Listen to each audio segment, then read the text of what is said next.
من بعده وأنتم ظالمون ثم عفونا عنكم من بعد ذلك لعلكم تشكرون وإذ آتينا موسى الكتاب والفرقان لعلكم تهتدون وإذ قال موسى لقومه يا قوم إنكم ظلمتم أنفسكم باتخاذكم العجل فتوبوا إلى بارئكم فاقتلوا أنفسكم ذلكم خير لكم عند بارئكم فتاب عليكم إنه هو التواب الرحيم صدق الله مولانا العظيم وصدق رسوله النبي الأمي الكريم ونحن على ذلك لمن الشاهدين والشاكرين والحمد لله رب العالمين.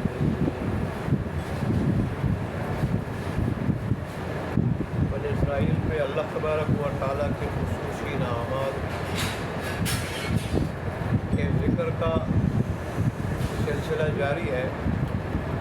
چنانچہ گزشتہ آیات میں بھی اللہ تبارک و تعالیٰ نے پہلے تو بنی اسرائیل کو ایک اصلاحانہ، مشفقانہ، کریمانہ، رحیمانہ نصیحت فرمائی کہ تم اس قرآن پہ ایمان لے آؤ، اس پہ عمل کرنے والے بن جاؤ. خبر اس دن کے کہ جس دن کافروں کے حق میں کوئی سفارش کرنے والا نہیں ہوگا اور نہ ان کا کوئی مددگار ہوگا اور نہ ان سے کوئی فدیہ قبول کیا جائے. اور پھر اللہ تبارک و تعالیٰ نے ایک عظیم احسان، بلکہ دو عظیم احسانات، انعامات کا ذکر فرمایا. ایک بنی اسرائیل کو سمندر سے پار کرنے کا، اور دوسرا ان کے سامنے ان کے جانی دشمن کا، ان کے دیکھتے ہوئے، اپنی آنکھوں سے دیکھتے ہوئے ان کے سامنے ان کے دشمن کا دریا سمندر میں غرق کرنا، جس سے بنی اسرائیل کا دل ٹھنڈا ہوا. یہ دو انعامات اللہ تبارک و تعالیٰ نے یاد دلائے. اللہ تبارک نے فرمایا کہ اس وقت کو یاد کرو جب فرعونی تمہیں انتہائی برا عذاب ہو، تمہارے بچوں کو ذبح کرتے تھے اور لڑکیوں کو زندہ رکھتے تھے. اور ظاہر ہے یہ دونوں اپنی جگہ بہت بڑی تکلیف دہ اور ذلتناک سزائیں. لڑکیوں کو تو اس لیے زندہ رکھتے تھے کہ وہ ہماری لونڈیاں بن جائیں، ان سے ہم ذلت کے ساتھ کام لیں. اور جب بچوں کو زندہ کرتے تھے تو ظاہر ہے ان لڑکیوں کا نگران اور محافظ کون رہتا؟ عورتوں کا کوئی نگران محافظ ہو تو ان کی عزت محفوظ ہوتی ہے، وہ ذلت اور رسوائی سے بچتی ہے. مرد ان کے محافظ بنتے، ان کی ضرورتیں پوری کرتے، تو مردوں کو لے رہے تھے اور عورتوں کو اپنی خدمت کے لیے اور ذلیل اور رسوا کرنے کے لیے چھوڑ رہے تھے. اللہ تبارک و تعالیٰ نے وہ عظیم احسانات یاد دلائے اور یہ بھی فرمایا کہ دیکھیں اس میں رب کی طرف سے کتنا بڑا امتحان تھا. انسان کے سامنے اس کا بچہ ذبح کیا جائے، وہ بھی ماؤں کی گود سے لے کر، اور پھر بچیوں کو غلام لونڈی بنا لیا جائے اور ان سے گھروں میں ذلت سے کام لیا جائے. ذلت سے انسان کہاں برداشت کرتا ہے؟ یہ دونوں مسلمانوں کے لیے بڑی آزمائش کا ذریعہ تھی. دونوں باتیں اللہ نے فرمایا کہ اس ذلتناک عذاب سے میں نے تمہیں چھڑایا، اور جو تمہیں ذلیل کر رہا تھا، خوار کر رہا تھا، تکلیف دے رہا تھا، یہ رسوا کن عذاب دے رہا تھا، اس کو تمہاری آنکھوں کے سامنے میں نے غرق کر دیا. تو اس سے بڑا احسان کیا ہو سکتا، انعام کیا ہو سکتا ہے لیکن اس کے بدلے میں تم نے کیا شکر کرنے کے بجائے تم نے ناشکری کی، میرے دین پہ عمل کرنے کے بجائے تم نے اس میں تحریف کی، گڑبڑ کی، حق کو چھپایا، تم نے تو ساری خرابیاں کی۔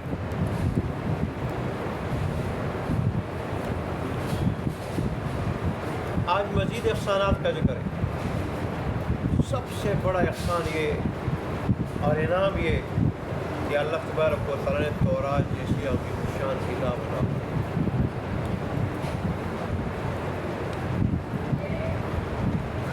تورات کہتے ہیں قانون کو،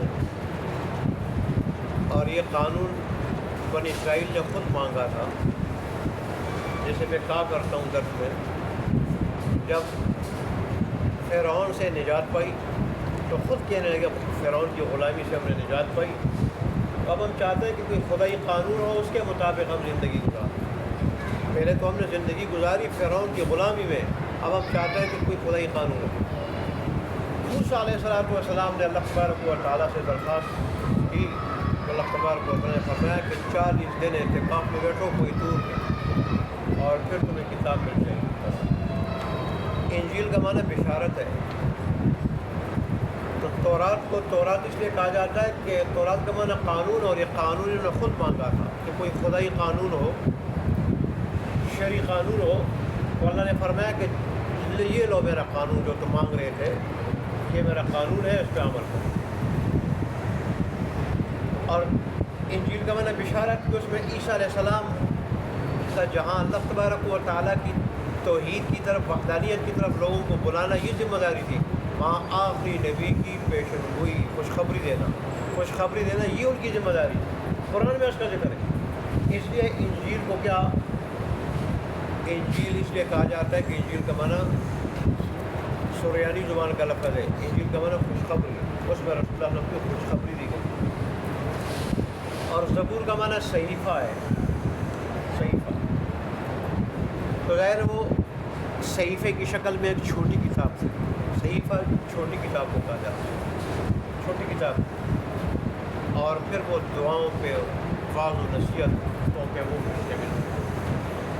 تو بہرحال سب سے افضل کتاب، اعلیٰ کتاب، جس میں ہر چیز موجود ہے، جس میں نصیحتیں بھی ہیں، جس میں احکام بھی ہے اور قوانین ہے، پورے ایک نظام ہے، اللہ کی معرفت ہے، دنیا کی حقیقت اور آخرت کی قیمت کا ذکر ہے، سب چیزیں اس میں مذکور ہے۔ عظیم الشان کتاب ہے، سب سے اعلیٰ افضل ہے۔ تو قرآن کے بعد پھر تورات عظیم الشان کتاب۔ یہ قرآن جو ہے یہ بھی حق اور باطل کے درمیان فرق کرنے والی کتاب، قرآن حق اور باطل کے درمیان فرق کرنے والی کتاب، کہ حق کیا ہے باطل کیا ہے، دونوں کو وضاحت کے ساتھ بیان کیا کہ حق کیا ہے اور باطل کیا ہے۔ اس طرح تورات بھی حق اور باطل میں امتیاز کرنے والی کتاب ہے۔ یہ جو موسیٰ علیہ السلام کا نام ہے، یہ دراصل عبرانی زبان کا لفظ ہے، لیکن جب اصل میں یہ موسیٰ نہیں تھا، اصل میں میشا تھا، میشا عبرانی زبان میں میشا تھا۔ پھر جب اس کو عربی میں ڈالا گیا تو میشا سے موسیٰ بنا۔ ایک لفظ جب ایک زبان سے دوسری زبان میں آتا ہے، اس میں تبدیلی ہو جاتی ہے، لفظ کی بھی تبدیلی، جیسے لفظ کی بھی تبدیلی ہو جاتی ہے، جیسے معنی کی بھی تبدیلی بعض اوقات ہو جاتی ہے، ایسے لفظ کی بھی، جیسے گاجر، عربی میں اس کو جزر کہا جاتا ہے، جزر، تو شروع میں جو گاف ہے اور الف اس کو ختم کر دیا اور را کو آخر میں لے کے اور درمیان میں زا لگا دیا، جزر۔ تو یہ اصل میں جو ہے وہ کیا ہے، اردو یا فارسی کا لفظ ہے، تو وہاں سے جو ہے وہ عربی میں لے جائے گا۔ اور ایسے ہی جو ہے نا، موسیٰ اصل میں میشا تھا، می کہتے ہیں پانی کو، شاہ کہتے ہیں درخت کو۔ تو موسیٰ علیہ السلام کو عبرانی زبان میں میشا اس لیے کہا جاتا تھا، اور اس نام سے اس لیے مشہور ہے کہ آپ پانی میں تیرتے ہوئے جا رہے ہیں، آپ کے صندوق کو پانی سے اٹھایا گیا تھا، اور پھر جہاں سے اٹھایا گیا وہاں درخت بھی تھا، وہاں کیا تھا، درخت تھا۔ تو می کہتے ہیں درخت پانی کو، اور شاہ کہتے ہیں درخت، شاہ کہتے ہیں درخت کو۔ تو آپ کو پانی سے ایسی جگہ سے اٹھایا گیا تھا جہاں درخت تھا، اس لیے آپ کو میشا کہا جاتا تھا۔ لیکن جب یہ لفظ عربی میں ڈالا گیا، عربی میں آیا، تو پھر میشا سے موسیٰ بن گیا. کیا بن گیا؟ موسیٰ. موسیٰ علیہ السلام کے والد کا نام عمران تھا اور پورا سلسلہ نسب اس طرح ہے موسیٰ علیہ السلام کا. موسیٰ بن عمران بن بصہر بن فاحش بن لاوی بن یعقوب بن اسحاق اور بن ابراہیم. لاوی یعقوب علیہ السلام کا سب سے بڑا بیٹا اور ظاہر ہے نیابت جو ہوتی ہے اور ریاست عرف میں اس کا حقدار بڑا بیٹا ہوتا ہے. نیابت کا باپ کی نیابت کا اور ریاست کا حقدار بڑا بیٹا ہوتا ہے. تو اس طرح موسیٰ علیہ السلام یعقوب علیہ السلام کا جو بڑا بیٹا تھا انہی کی نسل سے تھے. تو اس لیے نیابت میں بھی آپ حقدار تھے, ریاست اور نیابت میں بھی, اور حکومت کے اعتبار سے بھی حکومت کے آپ حقدار تھے. اور جو حقیقی ریاست ہے نبوت اور رسالت, حقیقی اور ریاست ایک نبی جہاں وہ اللہ تبارک و تعالیٰ کا دین کے اعتبار سے نائب ہوتا ہے وہاں وہ حکومت کے اعتبار سے کیا ہوتا ہے, نائب ہوتا ہے. تو دونوں حیثیتوں سے موسیٰ علیہ السلام اس کے اہل تھے, ریاست کے اعتبار سے اور نبوت و رسالت کے اعتبار سے. موسیٰ علیہ السلام عیسیٰ علیہ السلام سے 1600 سال پہلے گزرے ہیں, 1600 سال پہلے گزرے ہیں. اور موسیٰ علیہ السلام کی کل عمر 120 برس, 120 برس. اس 120 برس میں یہ سارے کے سارے واقعات پیش آئے. تو بہرحال اللہ تبارک و تعالیٰ نے حکم دیا کہ کوئی طور پہ 40 دن اعتکاف میں بیٹھو تو تمہیں کتاب مل جائے. یہ جو 40 کا عدد ہے نا اس میں بڑا اثر ہے 40 کا عدد. یہی وجہ رسول اللہ صلی اللہ علیہ وآلہ وسلم نے فرمایا کہ جو آدمی 40 دن تک اللہ کے لیے اخلاص برتے, 40 دن تک اللہ کے لیے مخلص بنے اور ہر کام اللہ کی رضا کے لیے کرے, ہر کام اللہ کی رضا کے لیے, یہاں تک نماز بھی اللہ کی رضا کے لیے تکبیر اولیٰ کے ساتھ پڑھے, ہر کام اللہ کی رضا کے لیے کرے, تو اللہ تبارک و تعالیٰ اس کے دل سے نکال کے اس کی زبان پہ حکمت و دانائی کے چشمے جاری فرما دے گا. 40 دن.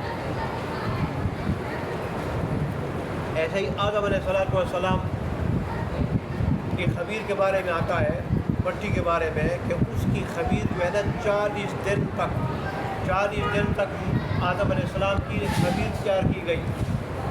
انسان کے بارے میں آتا ہے کہ یہ ماں کے پیٹ میں 40 دن تک نطفے کی شکل میں ہوتا ہے. پھر 40 دن جب گزر جاتے ہیں تو پھر وہ نطفہ جمع ہوا خون بن جاتا ہے. پھر مزید جب 40 دن گزر جاتے ہیں تو اس سے جو ہے نا گوشت کا لوتڑا بن جاتا ہے. اور پھر جب مزید 40 دن گزر جاتے ہیں تو پھر ہڈیوں پہ گوشت چڑھایا جاتا ہے اور اس میں روح بھی ڈالی جاتی ہے, اس میں روح ڈالی جاتی ہے. انسانی روح, اگرچہ حیوانی روح اس میں پہلے موجود ہوتی ہے لیکن انسانی روح اس میں ڈالی جاتی ہے. یہ جو 40 دن ہے نا عادت, اس میں اثر ہے. وہ حضرت عمر فاروق کے دور کا ایک مشہور واقعہ ہے, میں وقتاً فوقتاً سناتا ہوں اگرچہ کچھ زیادہ وقفے کے ساتھ. ایک عورت جماعت کے ساتھ نماز پڑھنے کے لیے آتی, خوبصورت اس میں جوان والی تھی. تو ایک نوجوان کی نظر پڑی. جب نوجوان کی نظر پڑی تو اس نے اس عورت کو ملاقات کی دعوت دی. جب مجھ سے ملاقات کر رہا, عورت بڑی سمجھدار تھی اور کامل الایمان تھی اور حکیم دانا تھی, سمجھدار تھی.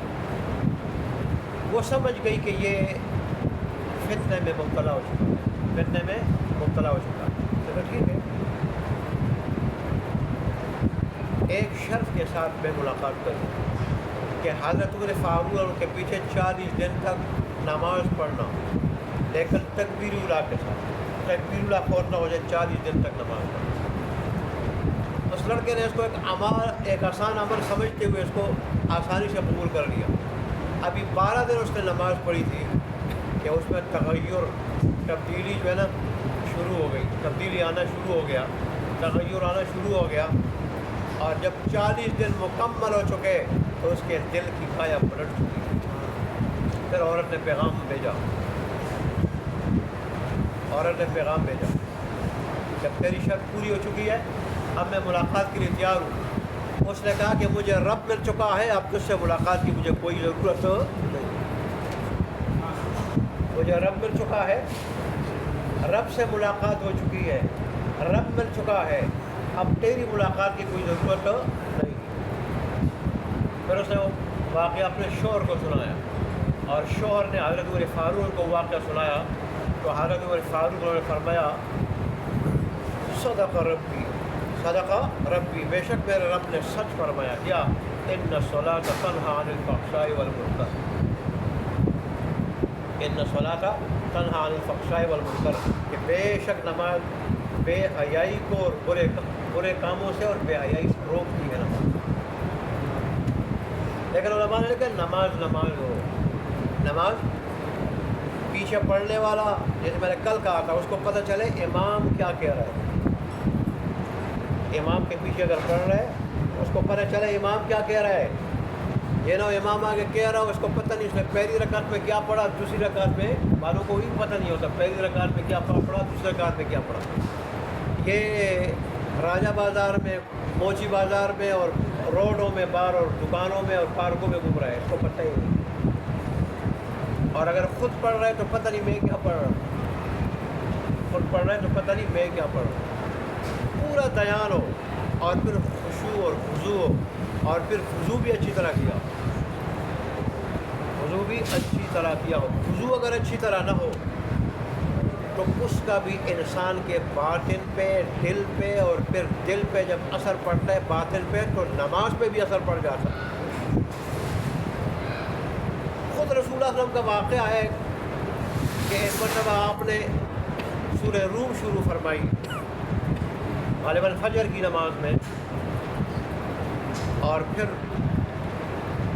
اس میں آپ کو متشابہ لگ گیا، اشتباہ پیدا ہوا،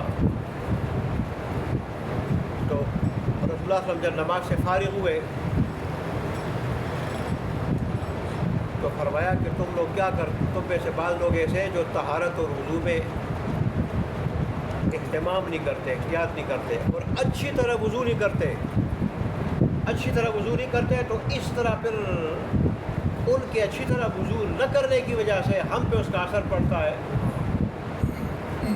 اور پھر جو ہے نا وہ کیا ہو جاتا ہے، ہمیں جو ہے نا قرات میں ہم سے گڑبڑ ہو جاتی ہے، قرات میں گڑبڑ ہو جاتی ہے۔ تو ظاہر ہے جب توجہ سے جب دوسرا آدمی اہتمام نہ کرے وضو میں، نماز تو نماز ہے، وضو میں اس کا اثر دوسرے پہ پڑ سکتا ہے، خود اپنے اوپر کتنا اثر پڑے گا، وضو میں اہتمام نہ ہو، نماز میں اہتمام نہ ہو تو دوسرے پر اس کا کیا اثر پڑے گا۔ تو ساری شرائط آداب کے ساتھ اگر نماز پڑھی جائے تو واقعی پھر بے حیائی سے بھی روکتی ہے اور برے کاموں سے بھی روکتی ہے۔ جیسے اس آدمی نے 40 دن تک نماز پڑھی، تکبیر اولیٰ کے ساتھ پڑھی، اور حضرت عمر فاروق جیسے امیر المومنین کے پیچھے پڑھی، اس کا بھی اثر تھا نا۔ نماز بھی پھر امیر المومنین حضرت عمر فاروق جیسے متقی پرہیزگار اللہ والے جیسے شیاطین ڈرتے تھے بھاگتے تھے ان کے پیچھے ہو، اور پھر جو ہے نا اس اخلاص کے ساتھ ہو کہ اللہ اس کے نتیجے میں میری مراد پوری کرے، ٹھیک، پورے اخلاص کے ساتھ ہو، تو ظاہر ہے اس نماز کا اثر ہوتا ہے، ضرور اثر ہوتا ہے۔ آج ہماری نماز ہے، نماز ہو، اللہ اکبر، اللہ اکبر۔ دوبارہ یہاں بھی اللہ تبارک نے فرمایا کہ 40 دن کے اعتکاف میں ڈوب جاتی ہے، عادت میں کتنا کرتے ہیں، تو 40 دن جب اعتکاف میں بیٹھے پھر اللہ تبارک و تعالیٰ نے کتاب بتا، لیکن جب واپس آئے دیکھا تو بنی اسرائیل جو ہے نا بچڑے کی پوجا میں مبتلا ہو چکے تھے، ایک معتد بھی تعداد اس میں مبتلا ہو چکی۔ موسیٰ علیہ السلام کو بڑا غصہ آیا، اپنے بھائی کو بھی ڈانٹ پلائی کہ تم نے کیوں نہیں روکا. تمہارے سامنے جب اس طرح شرک کا ارتکاب ہو رہا تھا. شرک تو بہت برا عمل ہے. اللہ فرماتے ہیں کہ میں بغیر توبے کے بڑے سے بڑے گناہ کو معاف کر سکتا ہوں, لیکن شرک کو معاف نہیں کرتا ہوں بغیر توبہ کے. جب تک کوئی شخص کے دل سے دنیا میں توبہ نہ کر لے اس سے. تو انہوں نے کہا میں نے تو بڑا روکا میں نے ان کو, لیکن قریب تھا یہ مجھے قتل کرتے, انہوں نے ایک بھی نہیں مانی. اصل میں یہ مصر میں رہ چکے تھے, اور مصر کے جو لوگ تھے نا یہ فرعونی. فرعون کا معنی ہے دیوتا.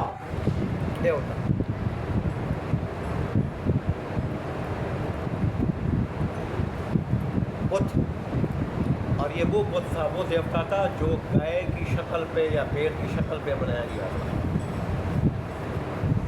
وہ سانپوں کی پوجا کرتے تھے, گائے کی پوجا کرتے تھے, اور اس کے علاوہ اللہ تبارک و تعالیٰ کی قدرت کے جو مظاہر تھے ان کو پوجتے تھے. تو ایسے جو ہے نا مشرک قسم کے لوگ تھے, اور یہ ان کے ساتھ 5 صدیاں رہ چکے تھے. تو ان کے دلوں میں بھی گوشالہ پرستی اور وہ گائے پرستی جو ہے نا یہ چیز داخل ہوتی ہے. یہ انسان کا مزاج ہے, یہ دوسروں سے اثر لیتا ہے.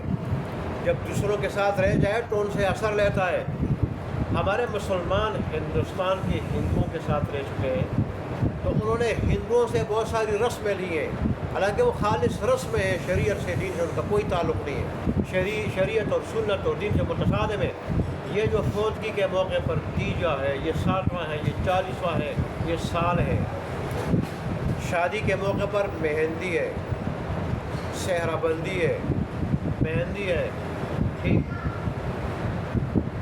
اس کے علاوہ اور بھی وہ عورتیں جو ہے نا وہ موم بتیاں جلا کے, شمع جلا کے جو لڑکی کے گھر جاتی ہے یا لڑکے کے گھر جاتی ہے, اور راستے میں ناچتے ہوئے ڈھول دھماکے کرتے ہوئے جاتی ہے. یہ ساری رسمیں ہندوؤں سے بھی مسلمان, اور مسلمان کس قدر رسموں کے پابند ہیں. توفت الہند ایک بہت بڑے آدمی جو ہندو سے مسلمان ہوا تھا, اس نے پھر توفت الہند کے نام سے کتاب لکھی تھی. ایک رسم لکھی تھی کہ ہندوؤں کی اس رسم سے آئی, اس رسم سے آئی, اس رسم آئی. تو میں تیجے 60ویں اور 10ویں اور 40ویں اس کا بھی ذکر. اور پھر تیجے کے وقت یہ جو رسم قل جس کو کہا جاتا ہے, وہ لوگ مخصوص چیزیں رکھتے ہیں, اور پھر سورہ فاتحہ وہ چیزیں اس پہ پڑھتے ہیں کہ ہم پڑھیں گے تو ان چیزوں میں کیا جائے گی, برکت آ جائے گی, اور پھر وہی چیزیں گھر والے کھاتے ہیں. یہ انہوں نے بتایا باقاعدہ کہ ان کے اس رسم سے یہ لیا گیا ہے. تو بہرحال انسان کی یہ فطرت ہے کہ دوسروں سے جو ہے نا یہ اثر لیتا ہے. تو مصریوں نے وہ اثر لیا تھا گوشالہ پرستی کا, گائے پرستی کا. تو بچڑا بھی ظاہر ہے گائے کا بچہ. تو جب موسیٰ علیہ السلام گزر گئے, 40 دن اعتکاف میں بیٹھے, تو سامری ایک آدمی تھا. دیکھیں اللہ تبارک و تعالیٰ, بات لمبی ہو جائے گی, اس کے بارے میں پھر بات کروں گا. اس نے ان کو گوشالہ پرستی پہ لگایا. موسیٰ علیہ السلام آئے, انہوں نے دیکھا, ان کو بڑا غصہ آیا, اور بھائی کو ڈانٹا, انہوں نے صورتحال بتا دی. تو کہا آپ پھر علیحدہ کیوں نہیں ہوئے؟ پھر علیحدہ میں اس لیے نہیں ہوا کہ پھر آپ کہیں گے کہ آپ نے تفرقہ ڈال دیا ان میں, دو گروہ بنا دیے, تو پارٹی بنا دی ہے میری امتیوں میں, اس لیے میں نے ان کو علیحدہ نہیں کیا. میں ان میں رہ کے ان کو سمجھاتا رہا, لیکن انہوں نے بات نہیں مانی. تو اس کا ذکر ہے. پھر اللہ تبارک و تعالیٰ نے اس کی سزا بھی ذکر فرمائی کہ تمہاری ٹھیک ہے. آپ پھر موسیٰ علیہ السلام نے جب ڈانٹ پلائی تو نادم ہو گئے, شرمسار ہو گئے, اور پھر توبہ کرنے لگے. اللہ نے فرمایا تمہاری توبہ جو ہے ایک شرط پہ قبول ہوگی کہ جنہوں نے گوشالہ پرستی کی ہے ان کو وہ رشتہ دار قتل کریں گے جنہوں نے گوشالہ پرستی نہیں کی. اور پھر ہارون علیہ السلام اپنے ساتھ 12,000 ایسے آدمی جن کو ننگی تلواریں دے کے وہ ساتھ لے آئے, اور ایک چٹان پہ جو ہے نا وہ آپ چڑھ کے آپ نے اعلان کیا کہ بھئی بنی اسرائیل, میں اپنے ساتھ وہ لوگ لایا ہوں جو تمہیں قتل کرنے کے لیے ننگی تلواریں ساتھ لائے ہیں, لہٰذا تم نے آگے سے مزاحمت نہیں کرنی. اللہ تبارک و تعالیٰ کی رضا کے لیے کہ تمہاری آخرت بچ جائے. تم نے بہت بڑے جرم کا ارتکاب کیا ہے. اللہ نے تمہارے اوپر اتنا عظیم احسان کیا کہ اللہ نے دشمن سے نجات دی تو اور تم دیکھ رہے تھے، پھر تم میں اللہ کے عظیم دو پیغمبر موجود تھے، دو پیغمبر موجود تھے، تم نے ان کا بھی خیال نہیں کیا اور تم شرک کے مرتکب ہوئے۔ شرک، اللہ کی وحدانیت کی تعلیم پانے کے بعد شرک کے مرتکب ہوئے، لہذا اس کی سزا بھی بڑی ہے، یہ تمہیں قتل کریں گے، تم نے مزاحمت نہیں کرنی اور تم نے صبر سے کام لینا ہے۔ اس سے صبر سے صبر کرو گے تمہاری آخرت بھی ہو جائے گی بچ کے۔ دنیا سے تو ویسے بھی ایک دن جانا ہے، لیکن آخرت جو ہے چلی جائے۔ علماء نے لکھا ہے اس میں ایک سبق ہے، ان کے لیے بھی تھا اور اب سب کے لیے، کہ اللہ جو حکم دے اس کی حکمت سمجھ میں آئے یا نہ آئے، اس کے سامنے سر جھکانا چاہیے اور اس پہ عمل کرنا چاہیے۔ ٹھیک، اس طرح ہمارے ہاں بھی بعض سزاؤں کا جو ہے وہ کیا ہے، بعض جرموں کی سزا قتل ہے۔ جیسے کوئی آدمی قتل ناحق کر دے، قتل جان بوجھ کر کسی کو قتل کر دے، بے گناہ آدمی کو، تو اس کی توبہ صرف یہ نہیں کہ وہ اللہ سے معافی مانگے، یہ نہیں، اللہ سے معافی بھی مانگے اور ساتھ جو ہے نا اپنے آپ کو قصاص کے لیے پیش کرے، اس کو قصاص میں قتل کیا جائے، یوں بھی توبہ۔ یہ بھی جب تک وہ رسا معاف نہیں کریں گے اللہ معاف نہیں کرے گا۔ اپنا حق تو معاف کرے گا کہ آخرت کی سزا معاف کر دے گا، لیکن قتل ہونا معاف نہیں کرے گا جب تک وہ نہ معاف کرے۔ ٹھیک، تو قتل ہو، اللہ سے معافی مانگے، دونوں سزا۔ اس طرح اگر کوئی شادی شدہ آدمی زنا کرے اور زنا ثابت ہو جائے 4 گواہوں سے، اس کی بھی یہی سزا ہے۔ ایک آدمی مرتد ہو جائے اور پھر 3 دن مہلت دینے کے باوجود بھی اگر وہ دوبارہ مسلمان نہ ہو جائے تو اس کو بھی جو ہے نا قتل کیا جاتا ہے۔ ٹھیک، تو اب اس کی حکمت سمجھ میں آئے یا نہ آئے، لیکن اللہ کا حکم ہے۔ یہاں بھی اللہ نے یہ سزا جو ذکر فرمائی کہ جس نے تمہیں پیدا کیا ہے، پیدا اس کے سامنے کیا کرو، توبہ کرو اس شکل میں۔ تو اپنے خالق پیدا کرنے والے کا نام لیا، اس بات کی طرف اشارہ کرنے کے لیے کہ ہر سزا کی حکمت تمہیں سمجھ میں آنا ضروری نہیں۔ تمہیں اگر اس کی حکمت سمجھ میں نہیں آتی، وہ خدا جو تمہیں حکم دے رہے ہیں اس کو اس کی حکمت ضرور معلوم ہے، وہ اس کی حکمت جانتا ہے اور اس میں واقعی کوئی حکمت ہے جب وہ تمہیں کہہ رہے ہیں۔ لہذا اللہ کا کوئی حکم سخت سے سخت معلوم ہوتا ہو، سمجھ میں آئے یا نہ آئے اس کی حکمت، تو ہمیں اللہ کا حکم ہے اس کے آگے سر جھکا دینا چاہیے اور اس حکم پہ عمل کر دینا چاہیے۔ تو بہرحال وہ پھر قتل ہوئے اور اس طرح اللہ تبارک و تعالیٰ نے کیا کی توبہ کا ذکر ہے۔ دیکھیں ترجمہ، وَإِذْ وَعَدْنَا مُوسَىٰ، اور اس وقت کو یاد کرو جب ہم نے وعدہ کیا موسیٰ علیہ السلام سے 40 لیلۃ 40 راتوں کا، ثم اتخذتم العجل، پھر تم نے بنا لیا بچڑے کو معبود، من بعدہ اس کے بعد، وانتم ظالمون، اور تم ظلم کرنے والے تھے۔ تم میں اللہ کا نبی موجود تھا، تم نے اللہ نے کتنے انعامات کیے اور پھر تم شرک کے مرتکب ہوئے، بڑے ظالم تھے تم۔ ثم عفونا عنکم من بعد ذلک، پھر ہم نے تمہیں معاف کیا اس کے بعد، لعلکم تشکرون، تاکہ تم شکر ادا کرو۔ وَإِذْ آتَيْنَا مُوسَىٰ الْكِتَابَ، اور یاد کرو اس وقت کو جب ہم نے دی موسیٰ علیہ السلام کو کتاب تورات، والفرقان، اور حق اور باطل کے درمیان فرق کرنے والی طاقت، معیار، یہ کتاب بھی ہو سکتی ہے اور معجزات بھی ہو سکتے ہیں موسیٰ علیہ السلام، ٹھیک، لعلکم تہتدون، تاکہ تم راہ راست پہ آ جاؤ، ہدایت پہ آ جاؤ۔ وَإِذْ قَالَ مُوسَىٰ، اور یاد کرو اس وقت کو جب موسیٰ علیہ السلام نے فرمایا لقومی، اپنے قوم سے، یا قوم ہے میری قوم، انکم ظلمتم انفسکم، بے شک تم نے ظلم کیا اپنی جانوں پہ، باتخاذکم العجل،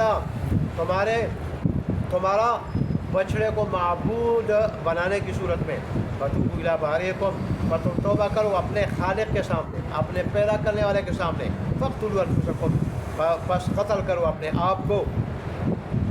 میں نے ترجمہ کیا ایک دوسرے کو، یعنی جنہوں نے بچڑے کی عبادت نہیں کی وہ قتل کرے ان کو جنہوں نے عبادت کی ہے۔